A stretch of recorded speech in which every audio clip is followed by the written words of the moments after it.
네, 김부겸 행정안전부 장관이 나서면서 경찰 수뇌부의 갈등이 봉합 국면에 들어선 모습입니다. 하지만 뇌관은 여전히 남아 있습니다. 사법개혁의 동력까지 떨어지는 것은 아닌지 우려도 큰데요.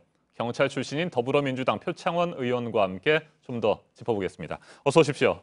네, 안녕하세요. 안녕하십니까. 경찰 수뇌부 간의 갈등에 대해서 경찰 내부에서는 치욕스럽다는 그런 반응까지 나오고 있습니다. 경찰 출신이신데 어떻게 보십니까? 네, 우선 경찰은 국민의 안전과 생명을 지키는 기관이기도 하고요.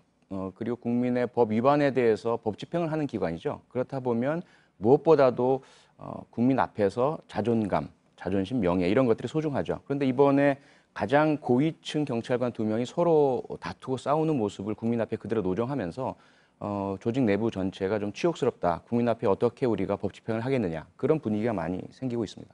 네.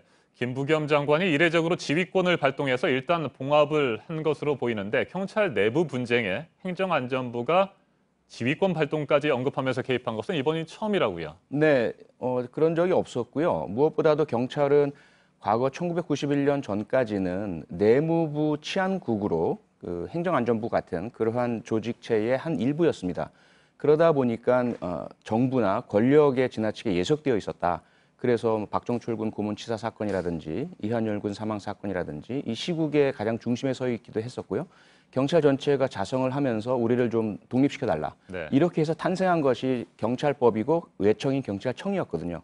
그 이후로는 그 이름이 내무부로 바뀌건 행정자치부로 바뀌건 행정안전부로 바뀌건 간에 장관이 경찰청에 대해서 직접적인 지휘권을 발동한 적은 단 한 번도 없었습니다. 네. 그렇다면 이렇게 처음으로 지휘권을 발동한 이유는 현재 추진하고 있는 검찰 개혁이라든지 수사권 조정 문제 이런 부분들이 난관에 부딪힐 수 있다 이런 위기감 때문이었을까요? 그렇게 네. 봐도 되겠습니까? 네, 그 부분이 가장 큰 것 같고요. 그것 이외에도 국민들께서도 불안해하시고 경찰 조직 내부도 술렁이고요. 전체적인 영이 안 서기 때문에 이대로 둬서는 경찰이 제 역할을 할 수 없다. 그것이 가장 큰 급박한 판단의 원인이라고 봐야 되겠죠. 그래서 장관이라도 개입을 해서 봉합을 하고 국민 앞에 고개 숙여 사과하고 그럼으로써 이 문제를 이제 좀 수면 아래로 내려놓고 당장 급박한 경찰과 검찰 간의 그 수사 기소 분리 문제, 또 경찰의 개혁 문제, 인권 수준의 향상 문제, 이 문제에 집중하자. 그렇게 해석을 해야 될 것 같습니다. 네. 어제 김부겸 장관이 적극적으로 나선 것은 시기적으로 볼 때 어떻습니까? 좀 늦은 감이 있나요? 어떻게 보십니까? 타이밍 면에서는요. 나선 시기면에 있어서는 적절하다라고 생각이 됩니다. 우선 더 이상 이 문제가 전체적인 경찰 개혁이나 검찰 개혁에 지장이 초래되지 않도록 그리고 국민 불안 요소가 커지지 않도록 개입한 것은 적절하다고 생각이 되고요. 다만 이제 방법면에 있어서는 여러 가지 논란의 여지는 있을 것 같습니다. 네. 그런데 어제 보면 경찰 내부에서는 장관의 구령에 맞춰서 경찰 지휘부가 일제히 고개를 숙여서 사과하지 않았습니까? 그런 모습까지 생중계될 것이라는 생각은 경찰에서도 못했다. 이런 반응들이 나오던데 어제 그 모습은 어떻게 평가하십니까? 상당히 당황스럽게 네. 지켜봤고요. 경찰 내부에서도 상당한 좀 반감이나 좀 당황스러운 모습들 네. 이런 것들이 좀 감지가 되고 있습니다. 우선 휴일이었고 장관은 휴가 중에 갑자기 급거 네. 복귀를 하면서 이 문제 봉합에 나선 그런 모습이었지만 경찰 입장에서 봤을 때는 이 제복 입은 조직과 그렇지 않은 정치권이나 일반 민간 조직 간의 차이에 대해서 상당히 민감하게 생각을 하거든요. 그런데 장관이 와서 차렷 경례 구호까지 외치고 거기에 맞춰서 최고위급 경찰 간부들이 고개를 숙이는 모습. 이건 전례를 찾아볼 수도 없고 뭐 다른 세계 다른 나라에서도 좀 찾기 어려운 경찰 전체의 자존심이 완전히 꺾여버린 사건이다, 치욕이다 이렇게 받아들이고 있는 것 같습니다. 그런 반응들이 나오고 있군요. 일단 어제 이를 통해서 이철성 경찰청장과 강인철 중앙경찰학교장은 경질 등의 문책을 피했다고 볼 수 있을까요? 문재인 대통령의 뜻이라는 얘기도 있고요. 한 번 더 명예회복의 기회를 주겠다, 뭐 이런 얘기들도 좀 나오고 있습니다. 경찰 내부에서는 그런데도 두 명 모두 동반 사퇴해야 하는 것 아니냐 이런 얘기들이 여전히 있는 것 같고요. 네, 아무래도 경찰 전체가 혹은 과거에 발생했던 경찰 실무자들의 어떤 잘못 때문에 대표로 경찰 수뇌부가 사과하는 일이 있었습니다. 네. 그런 부분에 대해서 뭐 책임져라 이런 얘기가 나온 적은 없었죠. 그런데 이번에는 경찰 최고 책임자들 개인의 문제 때문에 장관이 개입하는 사태까지 발생을 했고요. 특히나 이 모습 자체가 그다지 경찰 전체의 어떤 자존감 회복에 도움이 될 것 같지도 않고 그다음에 또 본질적인 문제. 과연 이철성 경찰청장이 과거 민주화 성지라는 그러한 광주 경찰이 시민들께 어떤 호소하고 또 법 집행에 대한 준수를 요청하는 이런 글에 대해서 문제를 삼았느냐, 그리고 비아냥거렸느냐, 조롱했느냐, 또 촛불 혁명이라는 그 어떤 초유의 시민들의 어떤 노력들에 대해서 폄하했느냐, 이 부분에 대해서는 시비가 가려지지 않은 상태거든요.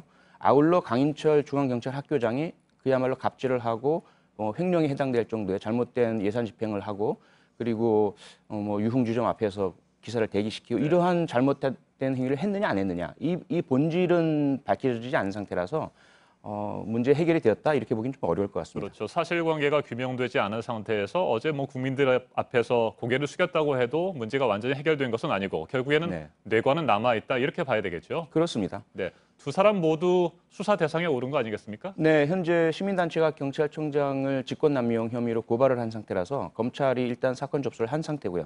그리고 강인철 중앙학교장 같은 경우에는 일단은 감찰 조사 대상이지만 불거진 문제들이 위법 사항들이 많기 때문에 수사가 이루어질 것으로 보이고요. 두 사람 모두 현재 수사 대상인 그런 좀 치욕스러운 상태입니다. 네, 이번 사태를 계기로 해서 결국에는 경찰도 개혁해야 한다 이런 목소리가 더 커지지 않겠습니까? 이와 관련해서 표 의원께서 최근 발의한 경찰위원회 실질화 법안 이게 어떤 내용인지요? 이번 사태의 대책이 될 수 있습니까? 네, 이번 사태의 핵심을 꼽으라면 세 가지라고 저는 생각이 됩니다. 하나는 경찰청장의 인사 문제, 네. 어떤 대상자를 어떤 과정과 절차를 거쳐서 누가 추천하느냐. 두 번째는 감찰의 공정성 문제죠. 지휘관이 자신의 이익을 위해서 감찰이라는 조직을 사적으로 표적으로 사용하느냐. 세 번째로는 갈등 조정 문제입니다. 경찰 내부나 국민들과 경찰 사이에 갈등이 생겼을 때 이것을 어떻게 봉합하느냐. 경찰위원회라는 제도가 경찰법에 있지만 이제까지 유명무실했고요. 거수기 역할만을 했다는 지적이 많은데 제가 이번에 발의한 법안은 경찰위원회법을 새로 만들어서 경찰위원회가 실질적으로 경찰청장을 추천하고 문제가 있을 경우에 면책까지 할 수 있도록 하고요. 면직까지 할 수 있도록 하고 그다음에 이제 감찰 기능을 경찰위원회가 행사하도록 하는 그런 내용들을 담고 있습니다. 네. 의원님께서는 그동안의 경찰 개혁의 근본 대책, 고강도 개혁을 여러 차례 주장을 해오셨는데 결국에는 인적 청산 그리고 제도적 혁신 이 두 가지로 압축할 수 있을까요? 네, 그렇습니다. 경찰에 대해서는 국민의 신뢰 수준이 상당히 낮은 상태이고요. 그리고 백남기 농민 사건에서 보였던 것처럼 인권 수준의 문제도 크게 지적되고 있습니다. 아울러 아직까지도 뭐 공정성이라든지 청렴성 이 부분에 대해서도 해소가 다 되지 않은 상태인데 이런 근본적인 문제는 또 정치적 중립성이라는 것이 또 도사리고 있죠. 그래서 이 부분을 다 해소하려면 우선은 과거에 많은 문제들이 있었던 경찰에 대한 책임을 지고 고위 간부들 중에 문제가 있는 분에 대한 과감한 그런 인적 청산이 필요하다. 아울러 사람만 바뀐다고 될 것은 아니다. 이런 문제를 만들어낸 근본인 제도 자체에 있어서 변혁이 필요하다. 이 두 가지가 함께 가야만 경찰이 바로 설 수 있다. 그것이 제가 주장하는 바입니다. 알겠습니다. 오늘은 여기까지 듣겠습니다. 지금까지 더불어민주당 표창원 의원이었습니다. 감사합니다. 고맙습니다.